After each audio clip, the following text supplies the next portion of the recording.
INEC has lifted the ban on parties campaign. Now, of course, we know that after the announcement of the postponement of the elections, political parties were asking that INEC allow them to go back to their constituencies, to their base to begin campaigns, because there's nothing really left to do while they wait for Saturday. But then it seems like that prayer has been answered. Now we still have Peter Eigbedion, security consultant, still staying with us. We also have Funmi Ayoola Dosunmu, the YPP aspirant House of Representatives through their constituency. Now, ladies and gentlemen, I find this pretty much interesting, this news reaching us that INEC has lifted a ban. Some would say that if INEC keeps on churning out conflicting reports, first you say there is a ban that has not been shifted, and now a few hours later you tell us the ban has been lifted and political parties can continue campaigning. What do you make of their stance, especially when their integrity still stands in question? I actually think that their hand was forced.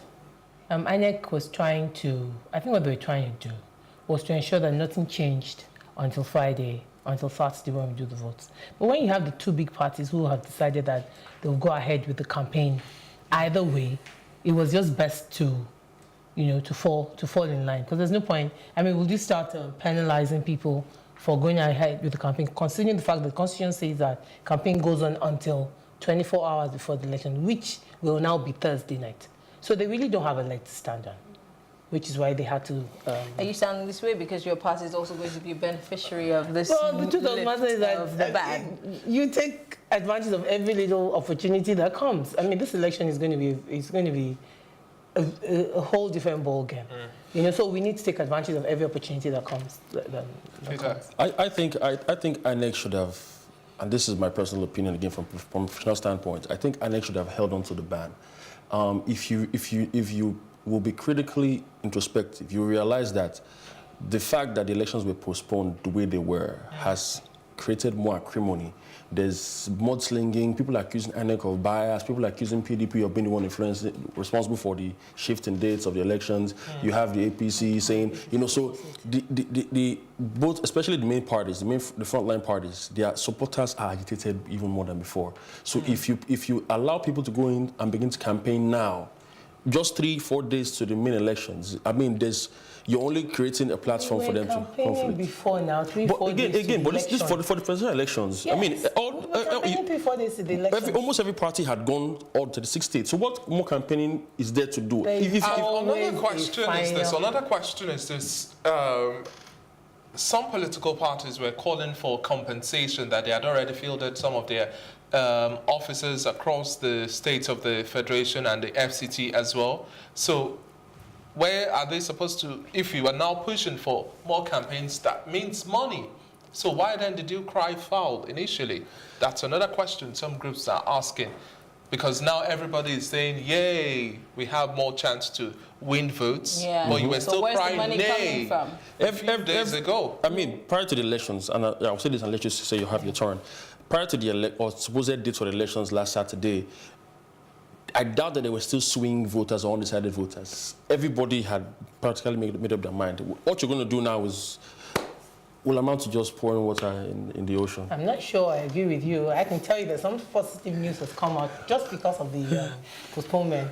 YPP has gotten some, some protest votes. So really, that's, I mean, and let me tell you the truth about the parties complaining about having spent money. On Friday night, I was at our party secretariat after 12, mobilizing polling agents. You pay for their transport, you do all that. And then on Saturday, that means that back Friday night, I'm going to spend that same money. We're going to have to spend the same money again, remobilizing the same people.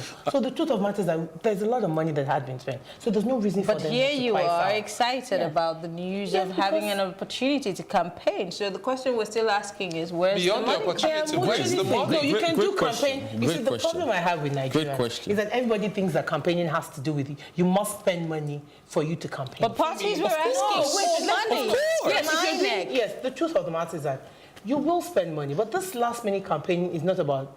That's why that is one of the problems I kept having. You want to talk to somebody, they said, give me money. But I think things are changing now, right? You're still I still had a vehicles in meeting. field. I had meeting with a few people yesterday. Jingles will be and played again. Is that not going to be paid for? See, it doesn't have to be. This campaigning now, it doesn't have to be jingles, it doesn't have to be TV, it doesn't have to be adverts, it doesn't have to be all that. It could be simple one-on-one, canvassing, small groups, you know, small groups who either had not made up their minds really. It gives you another chance to get into them and say, you guys, look now, see what's happening now, don't you think that you should? And that's what I'm saying. So it doesn't have to be large campaigns, spend so much money. It could be just be inroads into they could be smaller campaigns. But that's your thinking. Yes. That's your thinking. The other parties probably won't be thinking this way, and some of them have a huge war chest of money to spend. But now that you've opened those gates, for everybody to come back out in the system, it's going to, left to me, it's going to cause more conflict. What you have people who are bent on tearing each other apart online. And now, if you see the comments, they are more vile now. Another group of... Let's look at the issue of voters getting confused as to party logos. That's a big issue. And if you're telling me that, oh, you don't need money to do these campaigns, how do people know your logos? How can they tell that this is your party? Continuing with that if you do not continuously use the media? You know, especially TV and sometimes even radio. By the things you say, people can tell which is your party. Because it's going to be a very difficult task for those people who are going to vote for you, especially those who are yet to really know you as much. Of course, the big parties, the ones that have the cock and the umbrella and the broom, people know them. What about you guys? You're the newcomers. The one thing that I found out is that if somebody has decided to vote for a party, more often than not, they go out of their way to find out the logo. I remember some women I sat with, they were saying, look, we're going to vote for Obi. And then, you know, I waited for them to finish talking. I said, okay, so what's the name of our party? And a lot of them were like, nobody knew the party. They just knew it was Obi. And I said to them, look, you guys, her picture is not going to be on the ballot paper. So go and find out which party she is at. That's the only way you can go for her. What I found out that if you're going to vote for somebody, first thing you will find out is what party. Now, the people who have problems with identifying party are the grassroots, the illiterates, you know, and I'm not sure that this couple of days, that kind of campaign is what is going to, you know, I'm not sure that the campaigning now will get down to that level anymore because you don't have that kind of time. But quickly so you're not going now, to reach out to the grassroots? I would also like to have your reaction. Yes, removing the ban which prohibits political parties to campaign has been lifted and does not necessarily affect INEC's coordination of activities. But some school of thought would also say, well, if you can give room for this campaign, why not also give room as well for the collection of PVCs? Just over the weekend, last 2 weeks, there was the room given where people could actually collect the PVCs. Some within that space of time weren't able to get there, as we know those who are just nonchalant about getting their PVCs. But don't you think if INEC is willing to shift grounds for campaigns, don't you think it should also be fair enough to open the grounds for collection of PVCs? If on that basis, it would have made sense for campaigns to continue. If people didn't have PVCs before, were allowed to collect the PVCs, then there would be reason for campaigns to continue. Again, this leads me to something else. I remember that there's supposed to be a cap on how much each party can spend for campaigning. I don't know that INEC is following through on that. And especially in this window of a few days, I don't know how INEC will ensure... Has any party reached that limit where they've stated we don't know that. And I'm not sure that but the truth is, parties...